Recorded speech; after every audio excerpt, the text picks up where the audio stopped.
Le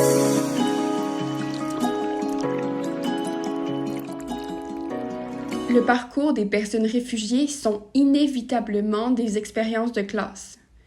Cependant, très peu d'attention a été accordée à la classe comme moyen de comprendre la migration forcée.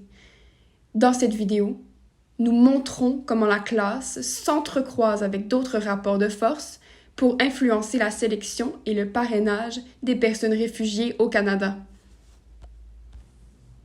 En tant que concept, la classe décrit un système de stratification généralement fondé sur le revenu, le statut social et l'éducation. La classe peut également être conceptualisée comme un processus de production, d'appropriation et de distribution du capital et du travail. La classe s'entrecroise avec le genre, l'orientation sexuelle, l'âge, la religion, la race, les handicaps, etc., pour déterminer les différents degrés d'oppression et de privilèges associés à l'identité sociale et à la position d'une personne ou d'un groupe. Généralement, les individus évaluent leur accès aux ressources financières et sociales lorsqu'ils choisissent de migrer, car le déplacement a un coût. L'accès à différentes formes de capital, économique, social et culturel, détermine la manière dont les personnes se déplacent et leurs conditions dans un nouvel environnement social. Ainsi, les parcours des personnes réfugiées sont tous des expériences de classe. L'intégration fondée sur la classe, c'est-à-dire l'attribution de droits ou de réalisations concernant le marché du travail, l'éducation, le logement et le sentiment d'appartenance en fonction des ressources économiques, n'est pas une expérience uniforme. Dans les études sur les personnes réfugiées, l'analyse des classes permet de comprendre comment les identités sociales forgent des situations de mobilité intrinsèquement inégales et irrégulières.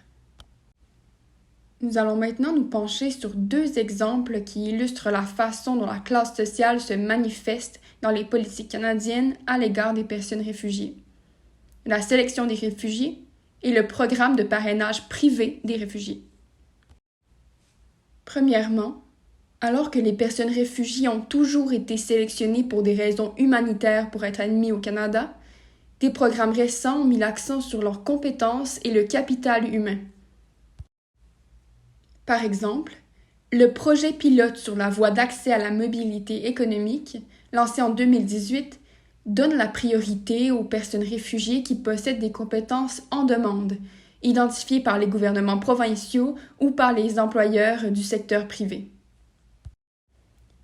Selon le gouvernement canadien, cette initiative vise à conjuguer la réinstallation des réfugiés et l'immigration économique. La confusion entre les objectifs humanitaires et les objectifs liés au marché du travail soulève une question plus large concernant la marchandisation des admissions des personnes réfugiées. Un deuxième exemple de la manière dont la classe se présente dans les politiques et les programmes canadiens concernant les personnes réfugiées est à propos du programme de parrainage privé des réfugiés. Comme son nom l'indique, des groupes de personnes peuvent parrainer des personnes réfugiées pour qu'ils et elles puissent s'établir au Canada et obtenir la résidence permanente. Une fois de plus, la classe sociale est un facteur déterminant de l'admissibilité des parrains au programme de parrainage privé. La capacité financière d'un groupe de 5 personnes à parrainer une personne réfugiée est évaluée en examinant la taille de la famille, les antécédents professionnels et les déclarations de revenus. En plus du soutien aux revenus, les groupes privés de 5 parrains doivent également faire appel à leur capital social et culturel pour démontrer leur capacité à accueillir des personnes réfugiées.